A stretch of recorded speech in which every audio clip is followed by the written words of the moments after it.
So that's more in the mode of brainstorming, like having as many ideas on the table as possible rather than, like you say, kill it and see if it lives. Absolutely. And when you're not in a formal brainstorming session, you can still use this to your advantage. Many people, when they're in the work environment, have someone say, hey, you know, I was thinking about doing this or doing that. And then the first thing they're met with is, well, here's why it won't work. We did that 5 years ago. When you're around here as long as I've been, you'll know why that's a dumb idea. And off they go into this state of learned helplessness. You know, if you shock a dog every time it does anything, it'll just sit there. And there's a learned helplessness that's... Actually, my dog shocks me. Excellent.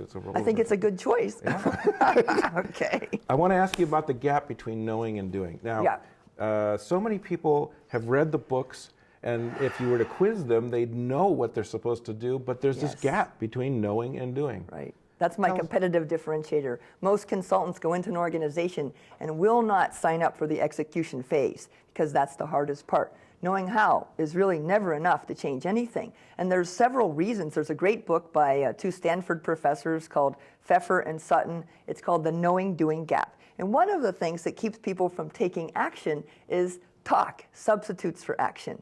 Well, we talked about it, we made a decision, we signed up for action items, feels good. Everyone leaves the meeting, nothing happens because there's no follow-up, there's no accountability. That's one thing that happens. And why isn't there follow-up and accountability? Because, hey, if I hold you accountable, you might hold me accountable. So now we have to have this conspiracy of not holding each other accountable so nobody gets in trouble, nobody gets to blame. The other thing is, if you try and fail, well, it's not okay to fail. The biggest fear people have, I find, when I'm working with organizations and individuals is fear of failure. Because failure, it's like death. And if you aren't allowed to fail, you better be really careful what you start. Be very incremental, something real small that you're absolutely sure exactly what you're going to do to get there before you take your first step. I also knew there were several managers that when somebody would propose an idea, the manager would make them responsible for it. So it shut the whole group up afterwards. Right. They said, do we have any ideas, anything we want to change? Yeah. Everybody sat there like that because as soon as you'd have to carry the whole thing. And nobody wanted to suggest an idea, right? Because people are so overwhelmed. I find a lot of the organizations where I work, they're really good, smart people. They're just so overwhelmed, they're not even thinking. It's like the riptide model of business. One person wades out into the riptide, starts drowning. Another person goes in, now they're both drowning. Now the whole team's in there all drowning. Someone needs to stay on shore and say, stop your pills. Let's think about this. What are we trying to accomplish? What exactly are our goals? And what's a plan for getting there? And who's doing what by when? It's not rocket science. It's much harder because it's people.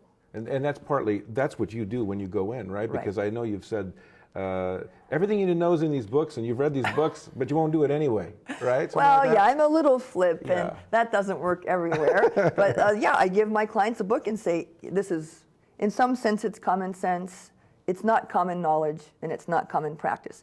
And it is in the books. So if you read all the great business books, the recipe for success is in there. But again, crossing that knowing-doing gap. There's a book called It's Not What You Say, It's What You Do, by Lawrence Halkin, a friend of mine. And this book is another instance of moving into action. But the problem is, if you do nothing, you won't get blamed. If you do something and fail, you will. And people are very afraid of losing their jobs these days. So keep a low profile, let other people take risks, try to ride it out. So management has to have a much more open viewpoint to encourage those ideas and not put blame if it fails the first time through. Right. It's a very tough environment. And managers, I have a lot more compassion for executives now than I used to since I was one.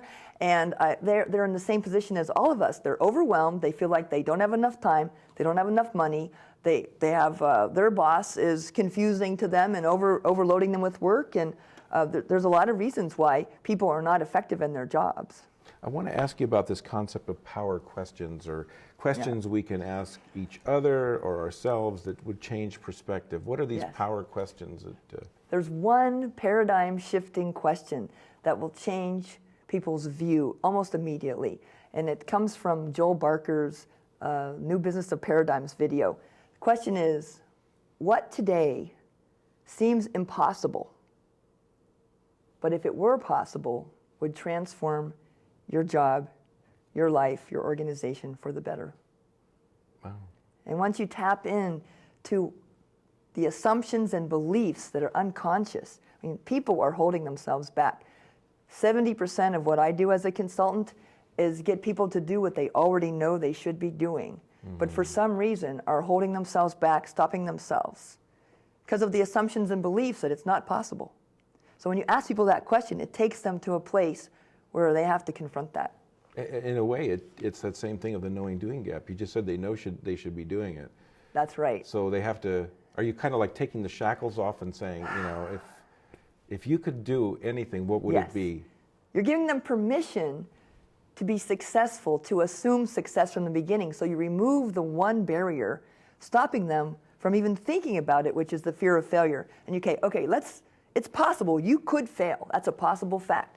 Now let's skip over that and say, suppose you knew you would be successful, absolutely sure of that. What would you begin? Well, I do this and this and this and this and this. But that would never work. But before they go there, you got to catch them and say, okay, let's play with that a little while longer. What else? What would that allow for? How would that change your life, your family, your job, your team, your organization? So these questions we can ask ourselves too, right? You could journal about it or think about it if you're trying to free up your mind from the conventional way of thinking. And it's probably a little easier when somebody's doing it from the outside. Well, we could... Isolation is the dream killer. When we're by ourselves, that little voice, do you have a little voice in your head, or am I the only one? No, yeah, you're the only one. No, it's very loud, yes. I have a little button that says, does the noise in my head bother you? So what I tell people is, don't do this alone. You've got to have a thinking partner, somebody who will listen. Tell us about thinking partners, yeah, how about that? Well, a thinking partner is somebody who will listen to you like what you're saying is substantial, is possible, is interesting, has gold in it, and will encourage you and won't tell you, well, let's be practical, Steve. Let's be realistic. You know, that helpful advice, because people want to save us from failure. So a thinking partner will say, yeah, that's a great idea. You want to be on TV? Great idea. Tell me more. What else? How many shows? Well, just one. How about 3 shows? In a lifetime? No, in 1 year. 3 shows in a year. Someone who will encourage you. I guarantee you, if you ask people what their wildest dreams are, they'll probably say, let me get back to you. Because people don't let themselves dream like this. When we're kids, we do it, but we don't do it as adults. So if you go ahead and ask people, what are your dreams? If anything were possible, and then they start going there, their whole life changes. In 3 minutes of being listened to like that, the impossible turns out to be just highly unlikely. So that fits into the generous listening as well, right? Yes, because part of the as the thinking partner, you're trying to stay open and keep the flow of the conversation going. That's right. Well, guess what? Yes. We're out of time. No way. Yeah. And I was fun. generously listening to you. Thank you. Yeah. It feels good. Thank you so much for being on the show. You're welcome. You're welcome back it. anytime. Good. And there's just, love to come back. There were more questions. Well, there's more answers. Do you have one favorite quote? I do. Whatever you vividly imagine, ardently desire, sincerely believe, and enthusiastically act upon must inevitably come to pass. Goethe. Thank you. Welcome. And thank you for watching You're Hired. If you have any input for us about this show or suggestions for future shows, feel free to contact me at steve@bayareacareercoach.com. That's steve@bayareacareercoach.com. Even if you have any questions about jobs and careers. And also, I encourage you to take a look at the website, www.bayareacareercoach.com. We're going to have the links. We'll have your link there. Great. And links to interesting websites and the 12 keys to getting a great job. You follow those 12 keys and you will succeed. Thank you very much for watching. Oh, it's at www.bayareacareercoach.com. That's www.bayareacareercoach.com. Thanks for watching, and we'll see you next time on You're Hired.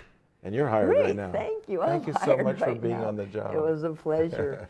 I enjoyed the interview a lot. Yeah. We just like you have so. I still wanted to. I didn't. Well, I asked you somewhat about the thinking partner and all that because I think the reason I said listening is that.